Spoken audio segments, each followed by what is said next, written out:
wish every one of us, and welcome to Enterprise Morning, reaching you from Enterprise Television from the economic capital of Nigeria, Lagos. I am Henry. We'll start off today with our newspapers, and right after that will be our main conversation also for today.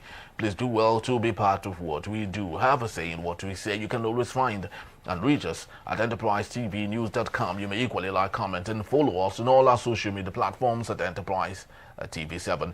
We have joining us via Zoom from Lagos State, Nigeria, Innocent Abdul, journalist, public affairs analyst. Thank you so very much, Innocent, for giving us your time.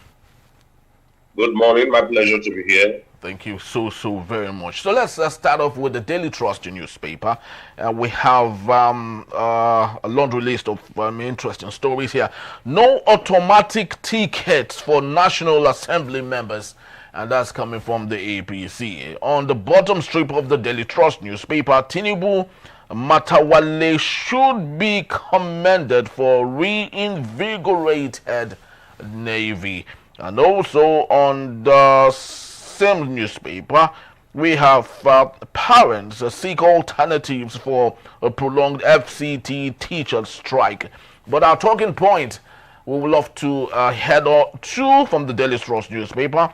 Army chiefs relocate to Benue as 270 killed in 2 months. Innocent Adoluba, is this coming too early or is it coming too late? Because 270 indigents of Benue State, we've lost them already. But of course, COAS is relocating its office to Benue. Do you think this would in any way soft pedal the menace of killings in the state? Henry, the saying is better late than never.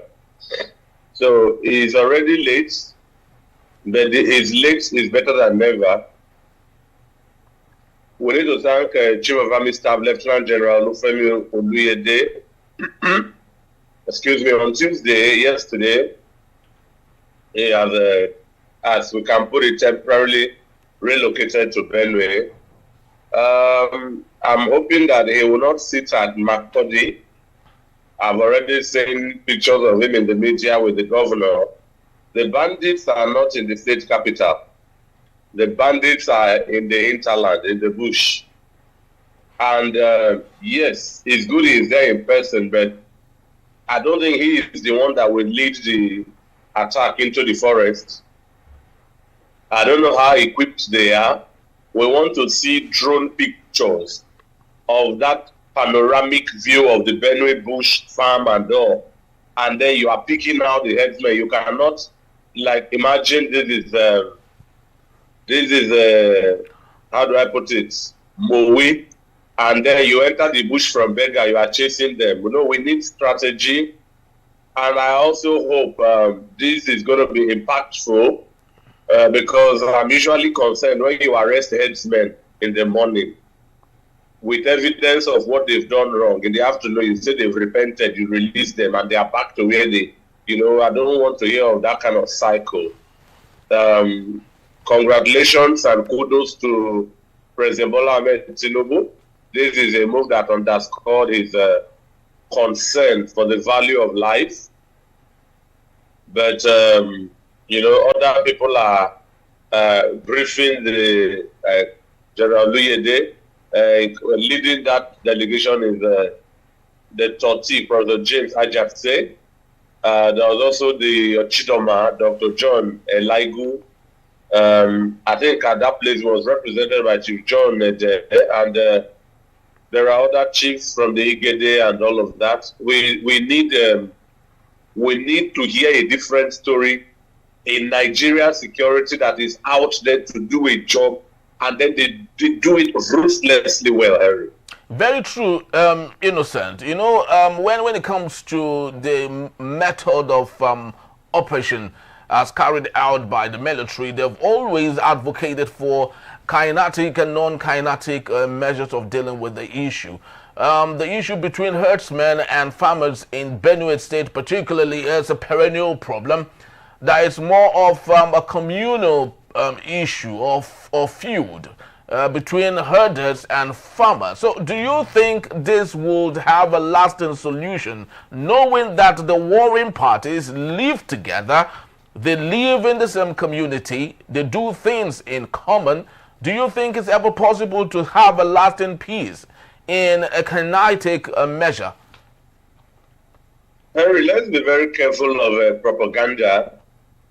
It is on record, it is established that Fulani killer headsmen, bandits, talking of Benue Plateau, are the major terrorist groups in that place. So let's not distort the narrative and put it on communal clashes.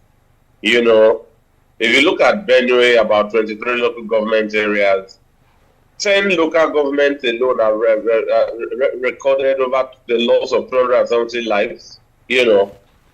And this is just almost in a 2-month period between April to June, according to media reports, you know. And in some cases, you look at how it happens. You look at, say, if you know Benue, where there's Gwe West, Apa local government, there are numbers of fatalities attached to them, 43. If you look at the likes of Katsina, Logo, and Ufum, that area, the Sankera axis, you have about 83. You know, we are discussing deaths like we are discussing budgets or numbers, Harry. By the time you go to the headquarters of the Joma people, you know, to call local government, 16 people alone, 16 people have been killed. And this may be conservative numbers turned out, Harry. So, but are you insinuating, Innocent, are you insinuating that the herdsmen should be asked to leave Benue State as the lasting solution? Because we're all saying this superficially. So I would love to ask you directly, are you advocating that herdsmen should leave Benue State? It's not an advocacy. It's not an insinuation. It's a law signed by the Benue State House of Assembly under the former governor, Samuel Ortom, that nomadic herding activities are criminalized. Those who have cattle should go into. It just tells you to whose interest, because that law exists, but it's being flouted daily and flagrantly too. So as we speak, Benue goes with that acronym, Food Basket of the Nation, which tells Nigerians that there is a solution to hunger in Nigeria, in Benue, with regards to food production. But these farmers are killed, threatened, infants, harmless women, killed, mutilated. It's all over. The media is awash with all of that. So it will be safe that these people who claim a heading route pack themselves into a ranch. I mean, this is 2025 area where Nigeria is not a country for early men or the Iron or Stone Age. Globally, including dairy countries, prominent ones, especially in the South Pole, Argentina, Australia, New Zealand, they are all there in the ranches. You go to Europe, who you want to be like, or the Americas, your cattle are in ranches. Yes, but Innocent, you will agree with me that the Fulanis, as much as we know that herding is part of their job or their main job, but you would understand that their culture is more about movement movement from one place to another, right? So how would you now remove the culture out of a people because you want them to be modernized? Henry, we need to draw a line between sanity and demented way of life. You know, a culture that is harmonious is embraced, Henry, worldwide. Worldwide. The Christmas culture by the Christians is celebrated by Muslims. I saw the Liverpool Egyptian icon Mohammed Salah celebrating Christmas 2024, not necessarily converting to Christianity, if you get me. But has his Christmas tree with his family and all of that. Now, a barbaric culture, it will be obnoxious. So if the Fulani has a way of life, nobody is telling them to take out their culture. Nobody wants to obliterate their culture. Look, I would challenge governors in predominantly Fulani states to save Nigerians from being killed. The Fulani nomadism is because they are looking for pasture for their cattle. Mm-hmm. Are there irrigation schemes in Kano State where the grass will be green and cattle can graze there and have no need to, do you know the thousands of kilometers they move, Harry? From a place like Wooddale in Kano, or all the way, look at the linear, the highway coming down south from Katsina, Daura, Dutsima, Malumfashi, Katsina, you come all the way from there, down to Benue, and then to Enugu, Ebonyi, or you're looking for what? You could fatten, if there are irrigation systems for cattle in the Kauranamoda, or you have in Hadejia, in the Jigawa, you have around Potiskum, Yobe, the Damatu. You are with Nigeria is the rich. You make well. There are desert countries we can infer: Morocco, Tunisia, Egypt, Algeria. They have nomadic heads people. Are you hearing of this kind of killing? So it's one thing to carry cattle around. Hey, you and I are in our 40s, and before we were born, this Fulani culture had existed. Were they killing like this from all the while? Why is it prominent now, Harry? It's not a cultural thing. All right. It's not a cultural thing. It's an agenda thing. All right. And they know in whose interest they are serving. Very, very true. Of course, obviously, they have been there. They have lived with the people of Benue, the people of Plateau State for a very long time, the people of Taraba. And we've never experienced these in the 80s, in the 90s. And one would wonder why we would see some of these things, happening. Safe to say there are gypsies all over the world, people who move from one place to another. The Fulanis are like the gypsies of West Africa. But of course, that does not give them the guarantee of killing and not having a communal relationship with their host community. But Innocent, let's take a look at another issue, but this time with the FCT. Parents seek alternatives over prolonged FCT teachers strike. We have one of Tinubu's henchmen, Yesam Wike, who of course has been touted to be a very hard-working minister with this administration. But don't you think it's really despicable and laughable that common allowing teachers go back to work, paying them well, is an issue for the FCT? Harry, there is something that comes to my mind. Maybe I'm digressing, The Abuja teachers have issued a 7-day ultimatum, and then you look at how much are the teachers' salary? Minimum if you hear the amount. Minimum wage is actually what they're demanding for. Yes. So that's where I'm going, that how much is their salary and how much is minimum wage? We all know in Nigeria the humongous amount lawmakers are paid. I don't know if are you not aware, Harry? Well, very well. Very so well. So I want to ask, how come it's easier to pay that kind of amount? Because we don't hear that those people are old or go on strike. It is peanuts like this minimum wage and code that they are old and they go on strike. You find retired police, army men dying on the queue for their pension, stipends. But the big one, They are never old. How come it's easier in Nigeria to pay humongous amount and then it's difficult to pay small ones?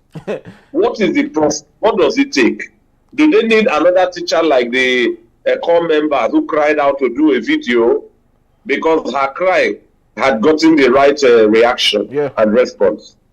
You know, so, and these teachers, notice that they must get to 35 years before they are eligible for pension. Are you aware? Very true. But a governor in Nigeria, in any state, after 4 years, if he did not go for second tenure, start getting pension, the same amount of his salary while he was a governor. 4 years. With houses built for him in his state and in Abuja. So you can look at the disparity. I wonder, among your children, my children, the core members now, are there people who will beat their chest and say what they want to become after graduation is to become teachers with this kind of treatment being meted around, Henry? Is it inspiring? It's actually very unfortunate, innocent Luba. And this reminds me of Pastor Omoeno, who said while he was addressing his people that his commissioners, either they like it or not, it is non-negotiable. He can't negotiate with people like them. But of course, he said he can negotiate with the State House of Assembly members of the state. So I would love to believe that for Nigerian politicians, our teachers, whatever it is they are looking for is not negotiable. But of course, for the politicians, like you rightly said, they can take home their humongous salaries because matters with them is very negotiable. Look, Eric, I've never heard that the politicians are old. Yes, they are never old. They never. Compare what they get with what this stipends from the and you see now, it's a burden on parents in the FCT. It's a burden on parents. So a lot now who couldn't afford private schools are now looking for the kind of private schools they can afford. This is failure of government.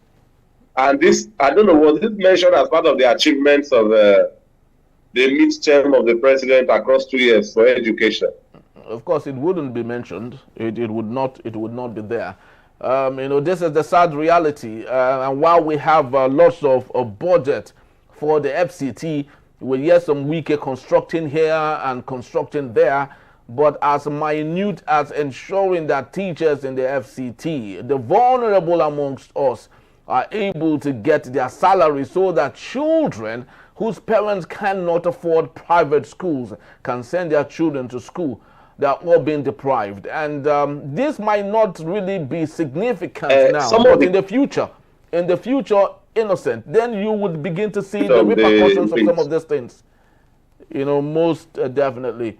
But let's get to other matters just before we call it a wrap on this particular segment. On the Vanguard newspaper, anti-kidnapping protest on easy calm as soldiers, policemen take over Abraka. Innocent Aduluba, it's been very ruthless. You know, the kind of stories you hear from Abraka right now. People are kidnapped like they mean nothing. And even when families of the kidnapped pay their ransom, those that are kidnapped do not come back home. In fact, we have stories that their parts, some of their parts, the human parts, are missing when the corpses of some of these kidnapped people are found. How despicable is this situation in Delta State? You know, Henry, I don't know if you have looked at the Vanguard headline about this yesterday. Do you know how it's a direct one? Security agents open fire on residents protesting ceaseless kidnappings. Yeah. That's the headline. You know, and you wonder, a place like Ethiopia, local government area, Abraka is also the seat of, or the location of a Delta State University, you know. This tells you the value of the human life, the value of the electorate, the value the government places for the respect of human rights in Nigeria. The situation is clear. People took to the streets without arms to protest and draw the attention of the government to ceaseless kidnappings in their community. I'm sure the government has not told us, but they may have criminalized armless protests without making it a fight. So the government is looking for good image. The outside world should not see us as protesting anything. Nigeria is fine. We can't pay. So any kind of protest, in mind, this is not a protest of fuel or election. This is a protest about the value of human life. It's a sustainability drive. Stop kidnapping our people. And the next thing, the public relations officer, the police public relations officer in the state, Bright Dafe, and he confirmed in that Vanguard report that the commissioner of police in the state, Olufemi Abaniwanda, was the one who directed the area commander to handle the situation. And look at how it has been handled. Their mission, their aim was to disperse protesters.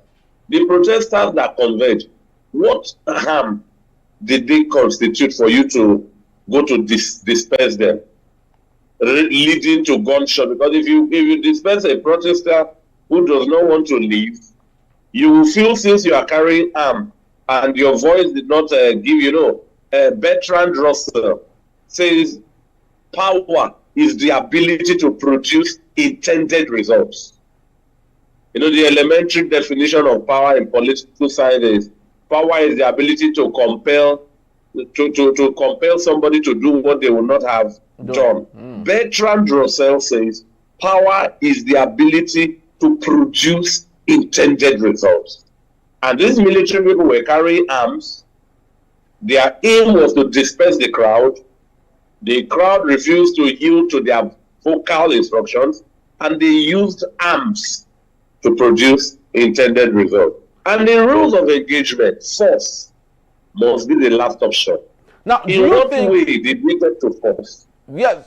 Do you think Sheriff Oborowori is losing focus? He's more concerned about how to have his stay in APC rather than ensuring that the security, which is the primary responsibility of government, is adhered to. But just before you answer that, I would equally love to ask you, still regarding Sheriff Oborowori, if you notice, all the insecurity that used to ravage Anambra State, Professor Chukwuma Soludo has been able to deal with that. No, some of those people have all migrated to Delta State. Now, do you think Sheriff Oborowori is lukewarm about some of these issues and therefore more concerned about politics and joining the APC than securing his state?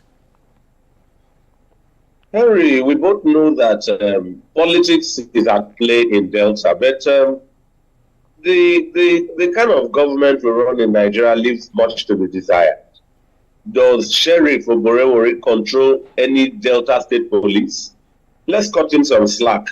His defection into the APC is a different topic. But if you look at the story, and I have narrated to you, there is a police PRO, there is a commissioner of police, all of them in the hierarchy of command to the Inspector General of Police. Sheriff Oborowori will be a spectator. With being a chief security officer of the state, he is the substantial chief security officer of the state. So what security apparatus, Henry, is within the control of the Delta governor? What is the name of that security apparatus? But to some extent, the commissioner is under his control. Whatever he says, to some extent, not totally, but to some extent, will be adhered to. As far as it is not in any way outside of the jurisdiction or going against the nation state itself. But shooting on armed protesters has already gone against every common sense. When you say to some extent, I don't believe the Delta governor can call the commissioner of police and give an instruction, and without liaising with the IG, that commissioner takes action. I don't believe that. If it happens, I would like to be educated. All of this speaks to what Nigerians in different enclaves, in different states, have been shouting about for the creation of a state police. The residents in Abraka are on a daily protest. They are complaining, they are demonstrating against the alarming rate of abduction. And maybe for, like I told you, Nigeria is looking for a good image. As long as nobody protests, no media video gets to the outside world, Nigeria is seen to be fine. So these protesters are trying to taint Nigeria's fine reputation. Students from Delta State University, Abraka, have already given the same commissioner of police a 72-hour ultimatum. If you don't catch these abductors, if you don't catch them more, kidnapping does not reduce. The students will join this. For now, in the Abraka residents who are on daily protest, you know how it is when students get involved. Students are radical, students are enlightened, students are stubborn. You don't just threaten student protest with gun. And as we see, if the students eventually join, many parents are on their way to mourn their children if this kind of spate of police shooting goes on. I don't know why in Nigeria somebody protests on the road for a right, and the quickest solution of the security does is to shoot them. These people who have killed, I'm speaking to people of Abraka. Where is Barrister Evans Tufeli? They should look for the identity of these people and sue them. And name the offense of the protesters. Very, very true. Yeah, Harry. Innocent. Yes, very, very true. I think it is very so evident, that there was no reason why such harsh rules of engagement was applied on the protesters, because of course they were protesting for something that was very common to them, and they needed the government to do something about it. But because of the type of leadership and the governance we have in Nigeria, that are more concerned about what comes to them than what goes to the people. And this is the reason why we have issues like that. And just to let you know that Innocent Luba will be here to take us on our main conversation in a jiffy, and that is when we return. Army Horn's Exman for Desertion, viral video criticizing top generals. It's still Enterprise Morning. Please don't go anywhere.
for joining us. It's still Enterprise in the Morning, reaching you from Enterprise Television. Let's get talking on our main conversation for today.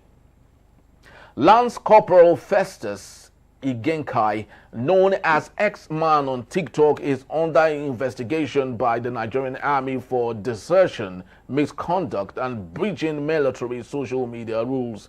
Declared a wall after leaving his post in November of 2024, he had previously faced disciplinary actions for posting unauthorized content by continued sharing videos critical of the military. In a recent viral video titled Letter to Mr. President, Igenkai appealed to President Bola Ahmed Tinubu, accusing top military officers of negligence and enjoying comfort while insecurity worsens. He urged the president to assign state-level security tasks to generals and retire those who fail to perform, claiming that many officers are idle and disconnected from the real challenges on the ground. Military sources have dismissed his allegations as baseless and harmful to national security, branding him a fugitive and disloyal soldier. A nationwide search is on the way to locate him, while his TikTok following continues to grow, with posts focused on fallen soldiers and criticisms of military leadership. We still have Innocent Abdul, but thank you so very much for hanging on. It's my pleasure, Harry. Thank you. I would love to start by saying, just before we get talking, I have a caveat here from Enterprise Television that in no way do we intend to disparage the sanctity of the Nigerian military. What we are stating here is the fact and the stories that we have. So we are building our story and our analysis based on what was reported open source on many media outlets in Nigeria and equally in the diaspora. So with that aside, paying good respect to the military, now let's get talking. Innocent Abdul, as journalists, of course, you and I know that some of the things said by Exman is very, very so true. Every single day, usually when you come over to our studios, we discuss so much about Nigerian gallant soldiers that have lost their lives needlessly. Do you really think we should focus on the message and not the messenger at this point? Well, I'm very proud to be a Nigerian. I'm very happy to be alive in the days where Nigeria Army was celebrated across the globe. I think I was in primary school at the time. I personally saw soldiers who went and returned from Liberia, having been somebody also in the military cantonment in my formative years. Again, we must acknowledge the peacekeeping efforts of Nigerians worldwide, both in the pre-colonial times and the recent times. Nigerians have fought in some of the world wars in Congo DR, in Burma, in Myanmar, parts of the world we may not know, but predominantly here in West Africa, Nigeria's security was the engine room of the ECOWAS monitoring group, ECOMOG, leading to creating lasting peace in Sierra Leone, Liberia, the Gambia. I think both General Sani Abacha and President Olusegun Obasanjo have used the military to reinstate deposed governments, you know. I think both of Tija and Kaba and all of that. But it's a ridiculous anticlimax, Henry, that within our own terrain, we know other countries' terrain, we know other people's terrain, we go there, we map out the area, reconnoiter, and solve problems. But within our terrain, for nearly 2 decades, Henry, our military are in shambles, you know. And then I'm also miffed by the fact that where the military are now, they've made gains They've arrested either Boko Haram bandits and all. Hours later, days later, the government tells you they are released, that they have repented. You know, people who are brigands, people who are dissidents, infidels, people who threaten the sovereignty of a state, people who slaughter infants, women and children, people who kill people for going to their farm. You arrest them, you truncate the justice system and say they've repented. So this cycle may have been a quagmire, both in the rank and file of the Nigerian military. There are those who think they are fighting and making progress. There are those who, it is more haste, less speed, and everything has been reduced to a treadmill progress. It's actually so sad. But of course, this young man is actually had to go through his TikTok platform in the course of doing this research. And he was so very direct that the reason he created the platform on TikTok was to address the inequality, was to address the cases of when officers go against those that are below in the food chain, and so on and so forth. Of course, he mentioned the 4 Div, I guess. That's a military hospital in Kaduna, where soldiers that are victims of the so many things happening in Nigeria are left on their own to take care of themselves. Innocent, let's speak to the issue of the rank of the top military officers really not doing so well in taking care of those below them. What's your take on this? It comes across, if you go to police barracks, if you go to some army barracks, it's an eyesore. There are settlements. In front of the houses are gutters of sewage just floating in front there. And if you go to one div, I'm sure it's referring to Gallant barracks at Kao. If you're on your way out of Kaduna towards Riga Chikum, the trade fair heading Jaji. You know, if you go to the military barracks, as soon as you move to the army officers' quarters, it's a serene place, a place of sanity, a place you want to live in. But the one for the other ranks, you know, if the army will throw open the gates of their barracks for people to come investigate and capture, even the Ikeja cantonment that had that bomb blast in the year 2000, this is the 25th year. Yeah. Some of the buildings are yet to be rebuilt. If you go investigate, you will hear different stories if funds have been disbursed for that or not. You know, schools in that barrack, I can tell you about school 2, school 3, the schools that are close to that bombing, they are still standing there. I'm sure pupils, documents, records, and all of that, and the school is yet to be rebuilt for pupils to come back to school. The parts of the barrack that got a lot of bombing, instead of being rebuilt, have been converted to a shopping mall called Arena. You know, and so this army man in the barrack is not speaking from his dreams. Somebody is gone down in battle and then is dumped to look after himself. If the man is wrong, I would like the army to counter him, yeah, and then go to the hospitals and do the needful. Of course, I would like to commend the army if they are searching for a personnel on AWOL. AWOL is absent without leave. I would like them to go through the right method. There's a combination of procedures. I mean, they're trying to find the missing soldier and the circumstances for his absence. It's a common knowledge. The process is clear. There are initial inquiries. The family of the person will be contacted. Maybe law enforcement where necessary, you know. So that I don't know if they should waste resources on searching for this person. The person was a documented soldier, so they can look at the report and inquiry, or if he has any electronic systems or records. I mean, in the course of this, there's a next of kin We don't know if, as it were, a provost marshal has been notified. That's usually the process of searching for somebody on AWOL. It's a 24-hour period. And then after 30 days, the person maybe there is a status transition.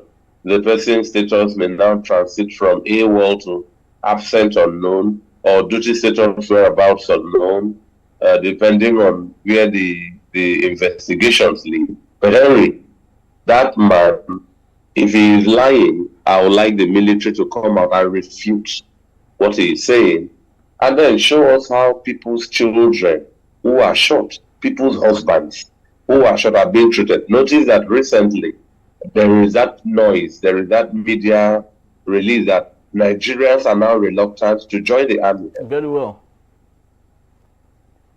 Very, very well. So true. Because if you go through the comment section of some of his videos, I saw a woman, a widow, a widow who said that the husband died 8 years ago because at the Mogadishu cantonment, because the hospital had no oxygen to revive him, and that was why he lost his life. And of course, the widow is still missing the husband, like we always, would have imagined. But let's take a look at this young man still, especially the open letter he did to President Bola Ahmed Tinubu. And in that particular letter, he said that President Bola Ahmed Tinubu should task the Chief of Defense Staff and other of his colleagues, and he should task them and give them things they should do, and if they fail to accomplish that, he should retire them without looking back. Now, do you think this might go a long way in possibly reducing the scourge of insecurity? He alleged so much against them, how that they are complicit to the decaying nature of insecurity in Nigeria.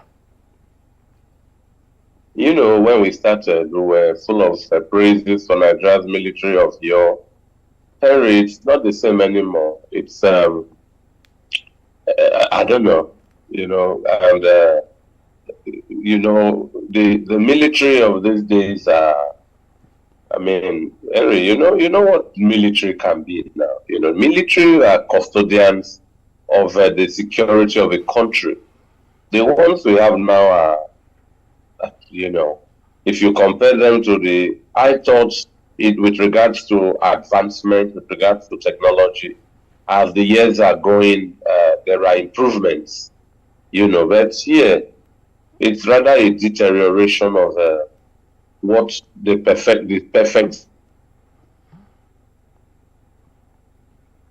desired area. Kano State, what's his name? Zulum has told President Tinubu that as regards security, he should not listen to he should listen to what people are saying on the fields. You understand? So this is one of the voices from the field. Instead of us to demonize him, let us look at him as telling us some hard facts in his crude way. Let us make sense of this and redeem our country. It's a national reputation crisis we are in.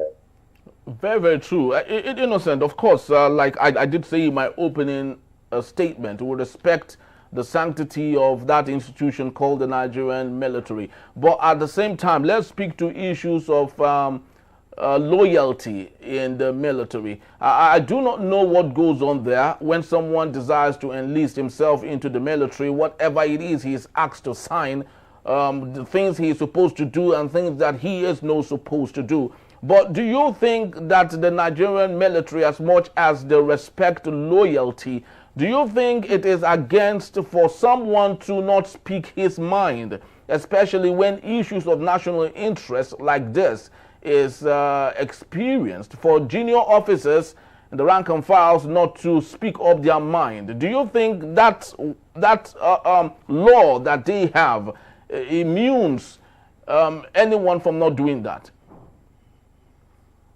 Hello? Yes, can you hear me? Yes, the military is the, I think the word strategy, which is used globally today, especially in the business sector, emanated from the military. So it may be a strategy of, I don't know if I should use the word strategy of silence, but military secrecy is crucial for national security.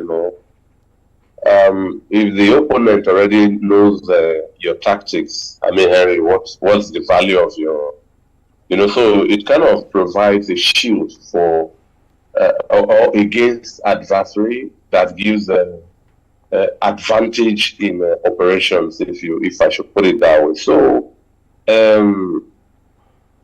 that's where, with regards to the reasons for this secrecy, you have to conceal what you can concede. It makes you avoid being vulnerable, and then gives you, or potentially gives you, the edge in strategy. So that in all of this loyalty, the military is a strict hierarchy of command. There are certain people that are tasked with information dissemination. Military are not in politics.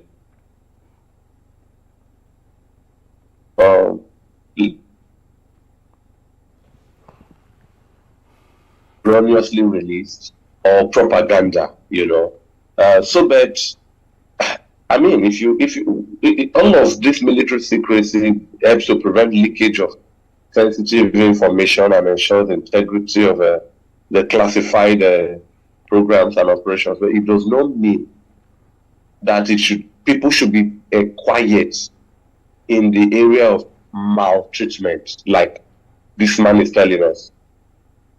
Maltreatment. When I was a student back then, some journalists have been beaten in the army barracks. They went to take pictures of the bomb blast areas in the military. The military can tell you it's strategic, And so, okay, every year you look at our budget, especially coming through the Buhari years, that man, Burate, they tell you how much the military arms will cost in the budget annually. Does that translate to dealing with insecurity? So there are many secrets. There is that book by that man, Cyprian Equency, Revealers of Secrets. So maybe the military don't have, let me use the word, anyhow revealers of secrets, But some secrets must be revealed for progress to be made. And any time, Henry, a military gets politicized, like some people say we're in that season now, the country will be the way it's going now, because the military must be firm in its hierarchy of command, But that's how we are now. Let me tell you, that woman you say, a widowed wife of an army, a lot of women in documentation are next of kin to their husbands who are soldiers. When that man dies in in active service, it's another topic.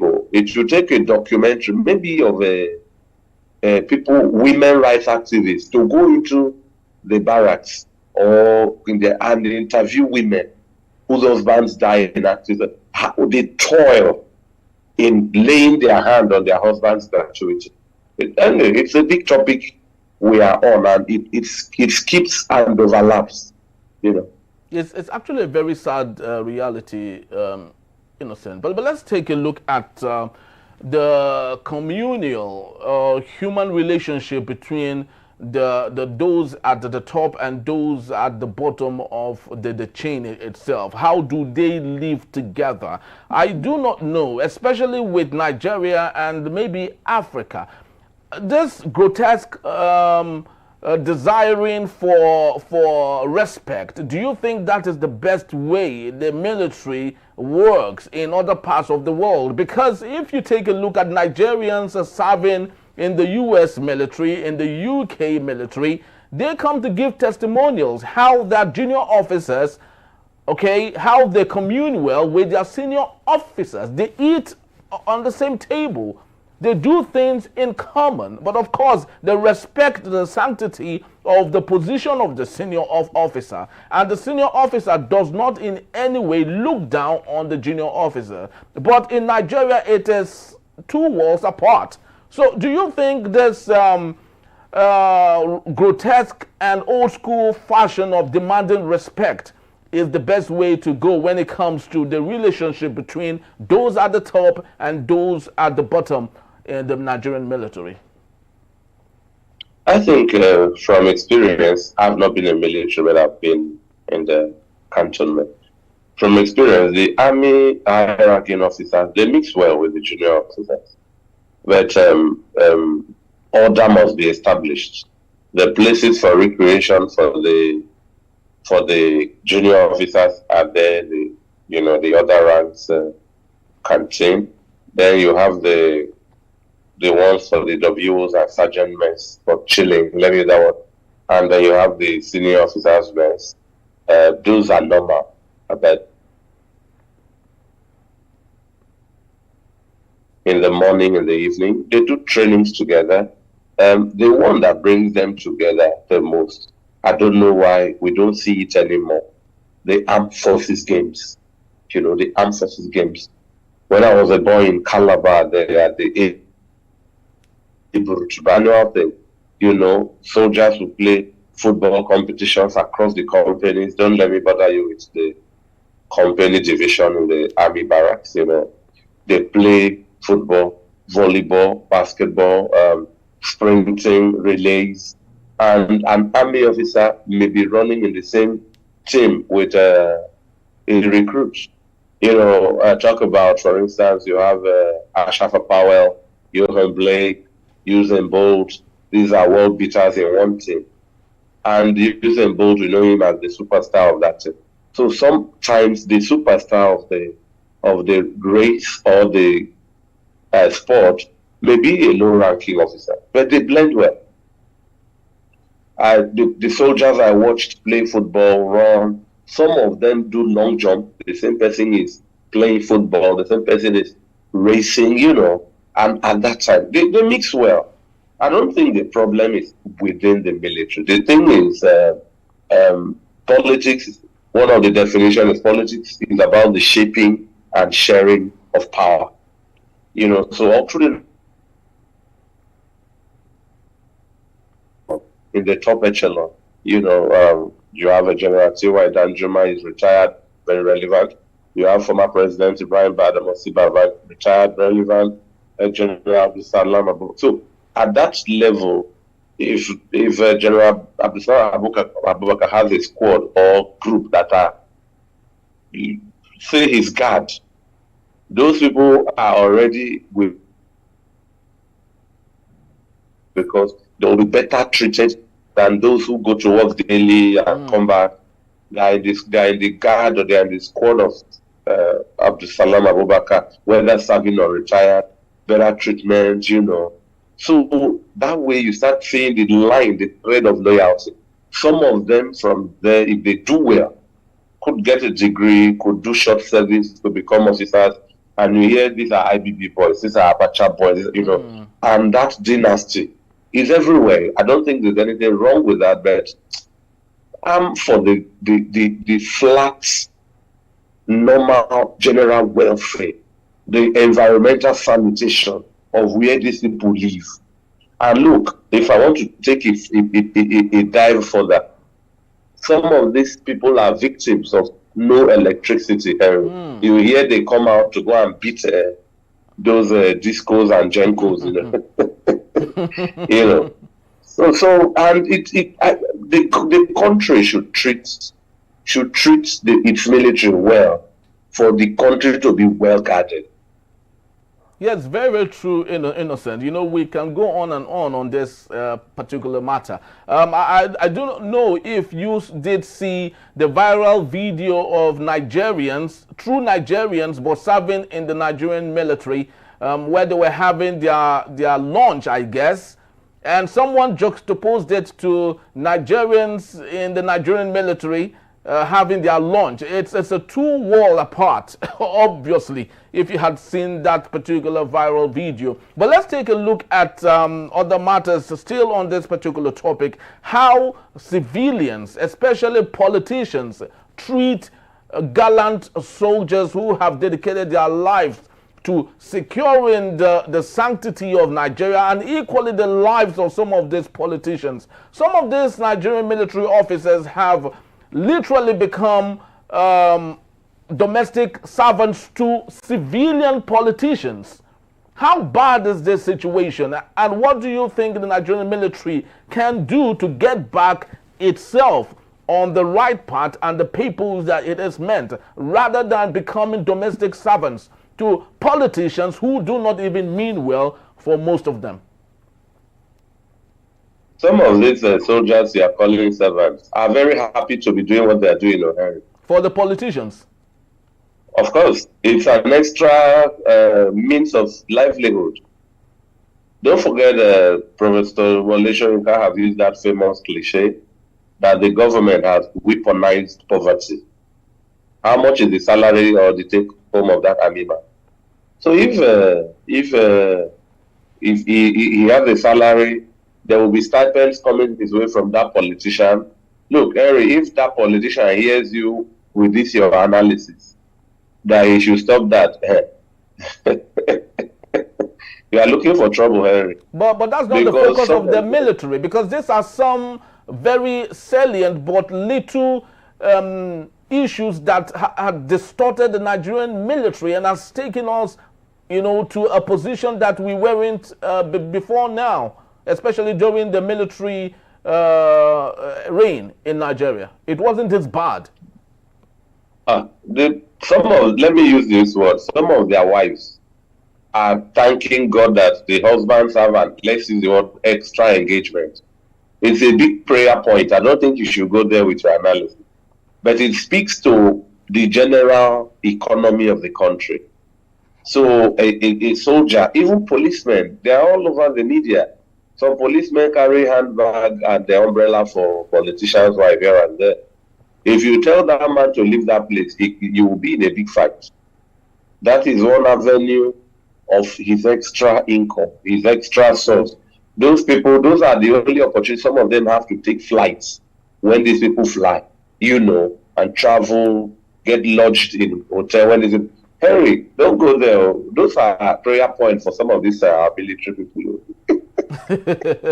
Very, very true. As much as they are happy, but the truth of the matter is that it rubs off on Nigeria, because some of these serving military officers who are becoming hand carriers to first ladies across the country are supposed to be securing the lives of Nigerians in its entirety, but they are obviously not.